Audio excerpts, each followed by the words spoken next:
Hello student, तो स्वागत है आपका स्ट्रगल स्टडी एकेडमी में। तो आज के इस वीडियो लेक्चर में हम लोग देखेंगे अध्याय 6, जिसका नाम है त्रिभुज, या इसे ट्रेंगल भी कहा जाता है। और इसमें जैसा कि हमारा आज प्रश्नावली 6.1 है, एक्सरसाइज 6.1, और इसमें हम लोग पहला, दूसरा, तीसरा तीनों क्वेश्चन कर लेंगे और इस एक्सरसाइज को हम लोग आज फिनिश्ड कर देंगे, राइट। तो ये कुछ इस प्रकार है। और हाँ, आपको इस चैप्टर के बारे में पूरा जो विधिवत एकदम बेसिक कॉन्सेप्ट है, हमने पिछले वीडियो लेक्चर में डाल चुके हैं। उसका लिंक जो है डिस्क्रिप्शन में है, और आप वहां से प्लेलिस्ट में जाके और सारा देख सकते हैं। तो अगर आपको वो पूरा देखना है तो आप ज़रूर डिस्क्रिप्शन चेक कीजिए, और उसमें ज़रूर आपको पूरा का पूरा लिंक मिल जाएगा, ठीक है। ऑल वीडियो प्लेलिस्ट का वहाँ पे दिया होगा, उस पर क्लिक कीजिएगा तो चल जाइएगा प्लेलिस्ट में। क्रमवार हर एक चैप्टर का वीडियो हमने अपलोड कर दिया है, और वहाँ से आप अपना प्रिपरेशन कर सकते हैं। तो चलिए देखते हैं नेक्स्ट हम लोग पेज पर।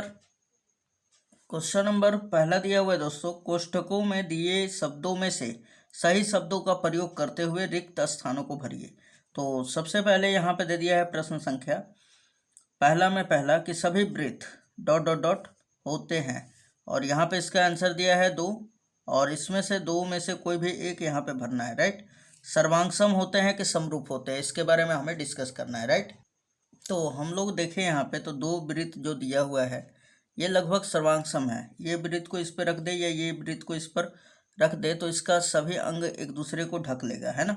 लेकिन वहीं पे बात किया जाए, ये दोनों वृत्त तो हमारा मतलब बराबर हो जा रहा है, तो ये सर्वांगसम तो हो सकता है ना, और समरूप भी हो सकता है, दोनों हो सकता है। क्योंकि हमने आपको बताया था उसमें बेसिक में कि अगर कोई 2 आकृतियाँ अगर सर्वांगसम है तो वो ऑब्वियसली समरूप भी होगा। लेकिन ये आवश्यक नहीं होता है जो समरूप है वो सर्वांगसम होके, है ना। तो यानी ये दोनों सर्वांगसम है और समरूप भी हो जाएगा। लेकिन अगर थोड़ा सा देखा जाए तो ये 2 वृत्त खाली केवल सर्वांगसम है, लेकिन अदर भी वृत्त लिया जाए, मान लीजिए कि अगर मैं इसका कंपेयर ये छोटे से वृत्त से करूं तो ये दोनों सर्वांगसम नहीं होंगे। क्यों नहीं होंगे? क्योंकि इसको उठाकर अगर इस पे रखूं तो इस बड़े वाले वृत्त को ये छोटा वाला वृत्त नहीं ढक पाएगा, है ना। तो ये मतलब हम ये कह सकते हैं कि सभी वृत्त जो होते हैं सर्वांगसम नहीं हो सकते हैं, सर्वांगसम नहीं हो सकते हैं। तो क्या हो सकते हैं? समरूप हो सकते हैं। क्योंकि समरूप का परिभाषा कहता है कि केवल जिसका आकार बराबर हो, माप बराबर हो, ये आवश्यक नहीं है।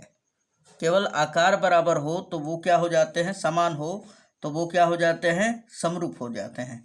तो यानी कि क्या होंगे? सभी वृत्त समरूप हो सकते हैं, यानी सभी प्रकार का वृत्त आपका समरूप हो सकता है। तो यहाँ पे आप भर सकते हैं समरूप, राइट। पहला कंप्लीट हुआ। अब उसी प्रकार सभी वर्ग देखा जाए तो ये हमारा एक वर्ग हो गया और एक दूसरा वर्ग हो गया इसी के जैसे, है ना।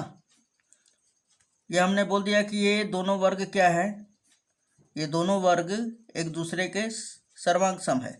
लेकिन वहीं पे बोल दिया जाए एक छोटा सा वर्ग ले लिया जाए, अब बोला जाए कि ये सभी वर्ग हो गए, मान लीजिए सभी प्रकार का हो गया, तो क्या ये सभी सर्वांगसम है? नहीं, क्योंकि भाई इनका आकार तो सबका सेम है लेकिन माप जो है ना सबका डिफरेंट है ना। और सर्वांगसम में होता है जिसका आकार और माप दोनों बराबर हो, तब जाकर क्या हो जाता है? सर्वांगसम हो जाता है। लेकिन यहाँ पे तो केवल खाली आकार ही बराबर है, यानी समान है, और माप समान नहीं है। तो यानी कि हम ये कह सकते हैं कि सभी वर्ग किस प्रकार के होते हैं? समरूप होते हैं। तो यहाँ पर भी सभी वर्ग क्या होते हैं? समरूप, ठीक है। यहाँ पे भी समरूप भरा जाएगा। आगे हम लोग देखते हैं, यानी इसमें भी ऑप्शन नंबर ये पहला वाला हमारा हो जाएगा, और इसके जगह पे भी पहला वाला हम लोग भरेंगे। उसके बाद यहाँ पे लिखा गया है सभी त्रिभुज समरूप होते हैं ... त्रिभुज समरूप होते हैं। कौन? समद्विबाहु कि समबाहु। अब देखा जाए तो समरूप कौन सा होते हैं, तो हमने आपको बताया था त्रिभुज समरूप होने का शर्त कि जिसके संगत कोण आपस में बराबर हो और संगत भुजाएं समानुपाती हो, है ना। तो देखा जाए तो समद्विबाहु त्रिभुज का संगत कोण कोई पता नहीं होता है कि ये हमेशा बराबर ही होगा, है ना। लेकिन समबाहु त्रिभुज में होता है। ठीक है, तो समबाहु त्रिभुज हमारा क्या हो सकता है, समरूप हो सकता है, और इसी त्रिभुज को लिया जाता है क्योंकि इसके संगत कोण बराबर हो जाएंगे, और संगत भुजाएं चाहेंगे तो आप समानुपाती कर सकते हैं, लेकिन वो समद्विबाहु त्रिभुज में नहीं हो सकता है। तो यहाँ पे क्या हो जाएगा, समबाहु त्रिभुज। यहाँ पे लिख देंगे आप समबाहु त्रिभुज समरूप होते हैं। राइट, अब आ जाइए चौथा पर। यहाँ पे देखा जाए तो बोल रहा है कि भुजाओं की समान संख्या वाले दो बहुभुज समरूप होते हैं, यानी कि वैसे बहुभुज हैं जिनकी भुजाओं की संख्या समान है। और यहाँ पे बोल रहा है कि यदि पहला नंबर उनके संगत कोण क्या होना चाहिए, तो संगत कोण हमेशा बराबर होना चाहिए। ध्यान दीजिएगा, कोई बच्चे इतने भी मतलब मिस्टेक कर देते हैं कि संगत कोण को समानुपाती लिख देते हैं, लेकिन दिमाग में ये रखना है कि कोण कभी भी समानुपाती नहीं होता है। क्या होगा, तो बराबर होगा। आगे उनकी संगत भुजाएं यहाँ पे लिख सकते हैं आप बराबर, बराबर भर देंगे। अगर आपको बहुभुज समरूप होने का अगर शर्त पता होगा, हमारा जो पहला वीडियो अगर आप देख लिए होंगे, तो आप ऑटोमेटिक इसको भर देंगे, है ना। दूसरा नंबर में उनकी संगत भुजाएं क्या होनी चाहिए, समानुपाती होना चाहिए, अर्थात एक ही अनुपात में होना चाहिए। तो यहाँ पे लिख देंगे समानुपाती, समानुपाती। ठीक है, यहाँ पे देख सकते हैं पहले वाले में हम लोग बराबर भरेंगे और दूसरे वाले में ये पहला वाला के जगह पे भर दीजिएगा और ये दूसरे वाले के जगह पर। राइट, अब आ जाते हैं क्वेश्चन नंबर 2 पे दोस्तों। ये पहला था, दूसरा देखते हैं।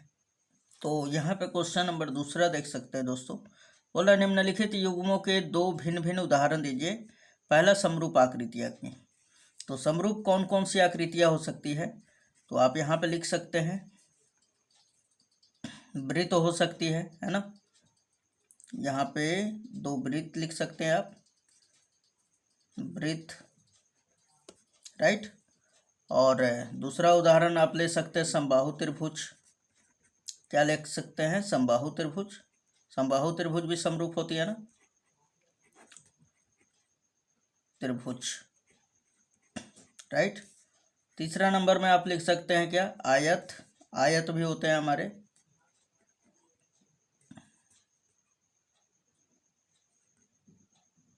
आयत, ठीक है।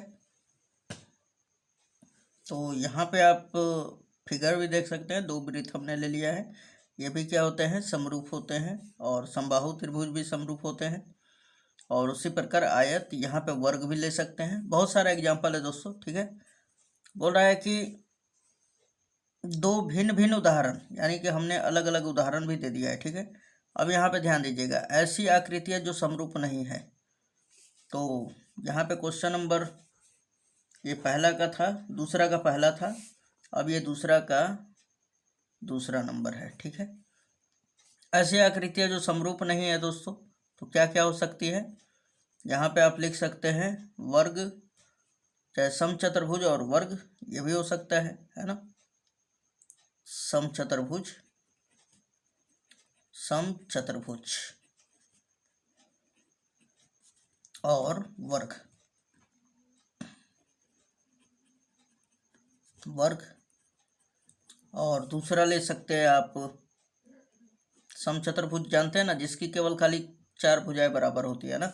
वर्ग किसे कहते हैं, जिसकी चार भुजाएं भी बराबर हो और प्रत्येक कोण 90 डिग्री हो। राइट, आगे हम लोग ले लेते हैं वृत्त और त्रिभुज। वृत्त और त्रिभुज,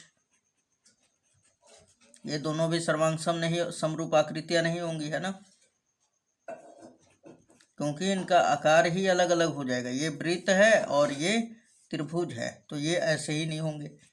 अब आ जाइए क्वेश्चन नंबर तीसरा पे दोस्तों। ये तीसरा आपका दिखाई दे रहा है आपको, ये हमारा है तीसरा। ठीक, ये क्या कह रहा है तीसरा अब हमारा, तो इसको समझ सकते हैं आप। थोड़ा समय से अच्छी तरह से कर लूँ, ओके। अब आइए इसको भी देख लेते हैं। तो यहाँ पे देख लिया जाए दोस्तों थोड़ा सा। तो यहाँ पे बोल रहा है बताइए कि निम्नलिखित चतुर्भुज समरूप है या नहीं। है ना। तो यहाँ पे अगर हम लोग थोड़ा सा अच्छी तरह से देखें तो ये हमारा इसकी सभी भुजाएं क्या है 1.5 सेंटीमीटर यानी 1.5 सेंटीमीटर। सभी भुजाएं ये भी और ये भी भुजाएं यानी सभी भुजाएं कितना है तो 1.5 सेंटीमीटर। यहाँ पे देखा जाए तो यहाँ पे भी सभी भुजाएं इसका 3-3 सेंटीमीटर है ना।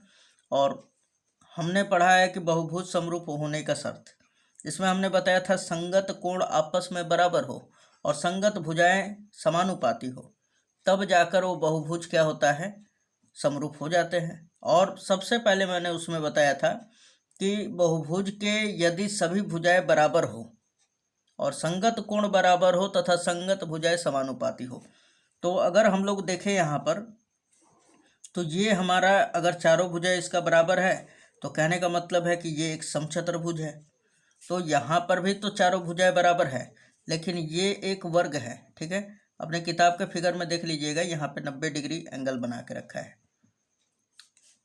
ठीक है, तो ये हमारा एक वर्ग है, लेकिन वहीं पे ये वाला देख लिया जाए ना तो यहाँ पे 90 डिग्री नहीं बनेगा। ठीक है, 90 डिग्री से यहाँ पे कम बन रहा है, यहाँ पे ज़्यादा बन रहा है। ठीक है, तो यानी यहाँ पे 90 डिग्री नहीं बन रहा है। तो देखा जाए तो संगत भुजाएं तो समानुपाती हो जाएगा, यानी 1.5/3 अगर निकालें हम लोग तो यहाँ पे तीसरा का मैं लिख के अब इससे हल कर रहा हूँ कि चूंकि यहाँ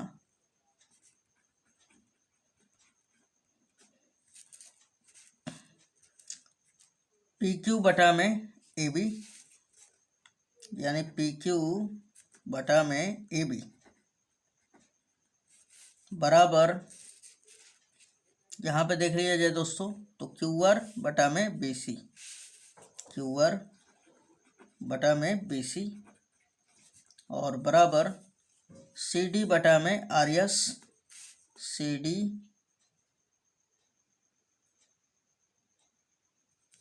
RS/CD होगा दोस्तों, RS/CD। आगे देखा जाए यहाँ पर तो यहाँ पे क्या बन रहा है SP/DA, SP/DA। और सबकी भुजाएं जो है ऊपर वाले का यानी छोटे वाले का कितना है 1.5 सेंटीमीटर यानी 1.5 सेंटीमीटर। तो यहाँ पर रखेंगे 1.5 सेंटीमीटर अपॉन में इन सभी भुजाओं का इसका लंबाई कितना है तो 3-3 सेंटीमीटर दिया हुआ है, तो यहाँ पे 3 सेंटीमीटर रख देंगे। अब इसे अगर कट करें हम लोग तो कितना बार में जाएगा 1.5 1 जा 1.5 और 1.5 में हम लोग अगर 2 का मल्टीप्लाई कर लेते हैं तो कितना हो जाएगा 3 हो जाएगा, यानी इसको कट कर लेंगे हम। एक बार में ये 1.5 कम 1.5 और 1.5 दूना 3 यानी 1/2 हो जाएगा। समझ पा रहे हैं आप। तो देखा जाए तो यहाँ पे संगत भुजाओं का अनुपात जो है समान आ रहा है ना, इसका भी 1/2 है, इसका भी 1/2 है, इसका भी और इसका भी, सबका 1/2 है। लेकिन संगत कोण देख लिया जाए यहाँ पर तो कोण P जो है ये वाला कोण इस कोण के बराबर नहीं है। क्यों? क्योंकि ये 90 डिग्री बना रहा है और ये 90 डिग्री से कम है ना, क्योंकि ये एक समचतुर्भुज है और ये एक वर्ग है। तो इसलिए यहाँ पे कह सकते हैं लेकिन संगत कोण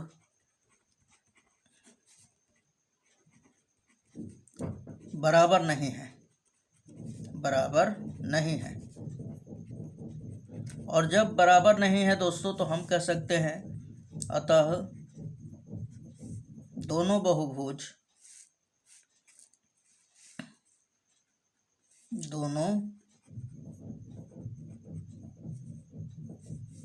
चाहे हम ये भी कह सकते हैं अतः PQRS और ABCD, अतः PQRS और ABCD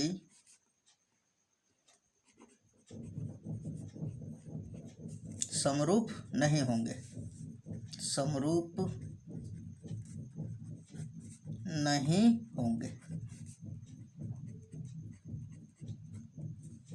ओके, तो शायद ये आपको वीडियो लेक्चर पूरा समझ में आया होगा और आप इसका आनंद भी उठाए होंगे, राइट। और आपको अगर पिछला वीडियो देखना है तो आप डिस्क्रिप्शन ज़रूर चेक कीजिए, वहाँ से आपको सारा मिल जाएगा। ठीक है, तो मिलते हैं नेक्स्ट वीडियो में दोस्तों, धन्यवाद। ये एक्सरसाइज एंड होता है यहीं से। ठीक है। आगे वाला एक्सरसाइज करने से पहले प्रमेय हम लोग पढ़ेंगे थ्योरम, जो कि हमारा प्लेलिस्ट में डाला गया है, आप वहाँ से देख लीजिएगा। ठीक है, धन्यवाद दोस्तों।